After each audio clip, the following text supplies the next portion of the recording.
Sir, जो कल आपने एक बहुत बड़ी कामयाबी हासिल की है, जो अमन नामक व्यक्ति को गिरफ्तार किया है, नशा तस्कर को, क्या है पूरा मामला? इसमें हमारे सीपी साहब की तरफ से, डीजीपी साहब की तरफ से और डीसीपी साहब, एसीपी साहब, एसएचओ, प्रभारी पुलिस चौकी, सभी उच्च अधिकारियों की तरफ से सख्त दिशा निर्देश हैं। वे इलाके के अंदर किसी भी प्रकार की कोई नशीली वस्तु अवैध रूप से ना बिक्री हो, और जो भी अवैध रूप से इस प्रकार का नशा तस्कर है उसके खिलाफ सख्त से सख्त कानूनी कार्रवाई अमल में लाई। तो प्रभारी पुलिस चौकी अपने श्री राजेश जी के पास मुखबर खास ने सूचना दी। वह एक अमन नाम का लड़का है, नगला किले पार्ट 1 का रहने वाला, जो स्मैक तस्करी का काम करता है, बेचता है स्मैक, जिससे युवाओं का भविष्य खतरे में है। और वो मोटरसाइकिल पर अपने मोटरसाइकिल का जो टूल बॉक्स होता है उसके अंदर स्मैक को रखता है छुपा करके, और इधर आएगा अग्रवाल स्कूल के पीछे पानी की टंकी है, वो खाली सुनसान जगह है, तो वहाँ कूड़ा पड़ा हुआ है, उधर आता है ताकि आम लोग देख ना सके। तो इंचार्ज साहब ने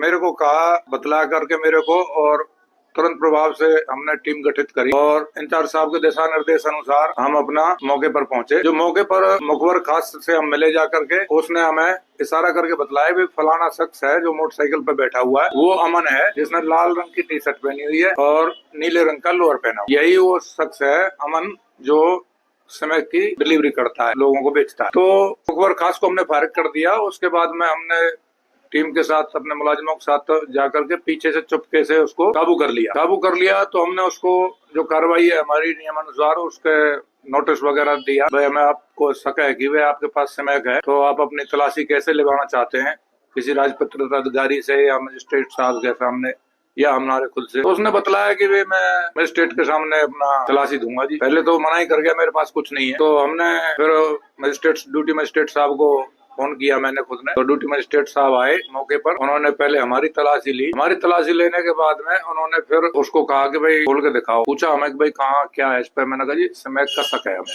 और ये मोटरसाइकिल के टूल बॉक्स में रखता है ये। तो हमने, तो मजिस्ट्रेट साहब ने उसको कहा भाई इसको खोल। तो उसको खोलने के बाद में मजिस्ट्रेट साहब ने, जो ड्यूटी मजिस्ट्रेट थे राकेश शर्मा जी ईटीओ, उन्होंने मेरे को कहा जी आप तलाशी ले टूल बॉक्स में। तो मैंने जैसे टूल बॉक्स में झुक करके अंदर की तरफ हाथ डाला, तो उसमें एक पन्नी में पैक ब्राउन कलर का नशीला पदार्थ था। स्मैक भी हो सकती है, हीरोइन भी हो सकती है, या अन्य कोई और भी पदार्थ हो सकता है। परंतु जब उसको पूछा गया कि भाई ये कौन सा पदार्थ है, तो उसने बतलाया जी ये स्मैक है। तो मजिस्ट्रेट साहब के सामने हमने उसका वजन किया, तो पॉलीथीन समेत तो उसका वजन 15.03 मिलीग्राम। तो ये मीडियम क्वांटिटी में आ जाता है। और फिर हमने, मजिस्ट्रेट साहब ने वहां से अपना जो कार्रवाई थी कागजी वो करके निकल गए। उसके बाद में हमारा दूसरा आईओ एएसआई सुरेंद्र सिंह आ गया, और उसको फिर मैंने मोटरसाइकिल को और आरोपी को और साथी मुलाजमान को उसके हवाले करके, और मैं अपने दूसरे कार्य में व्यस्त हो गया। तो अब क्या उम्र है सर? उसकी 27 साल उम्र है, 27 साल उम्र है, और सूचना थी कि ये नशा बेचता है,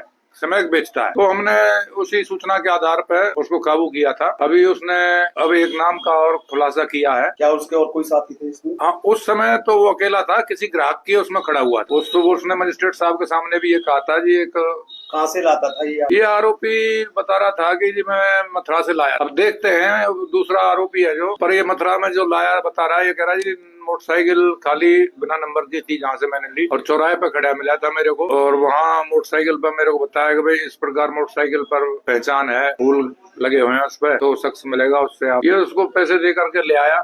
पर इसमें जो दूसरा शख्स है जिसका नाम सामने आया है, उसको हम अभी नहीं बता सकते, अन्यथा उसको पता लग जाएगा। हम उसको जल्दी ही राउंड अप करेंगे, और जो भी बड़ा खुलासा होगा वो सभी आपके सामने आ जाएगा। जैसे ही वो राउंड अप होगा तो हम लगे हुए हैं कोशिश में। तो अब आगे की क्या कार्रवाई? आगे की कार्रवाई है, जो आरोपी अमन है उसको तो जिला जेल नीम का में मजिस्ट्रेट साहब के आदेश अनुसार भेज दिया गया है, और आगे इसमें जो दूसरा नाम खुलासा हुआ है उसकी जारी रहेगी, उसको राउंड अप करेंगे किसी भी हालात। और आगे जो भी है पूरी कोशिश ये होगी कि भाई हमारे इलाके के अंदर किसी भी प्रकार का अवैध प्रकार का कोई भी नशा नहीं बिकना।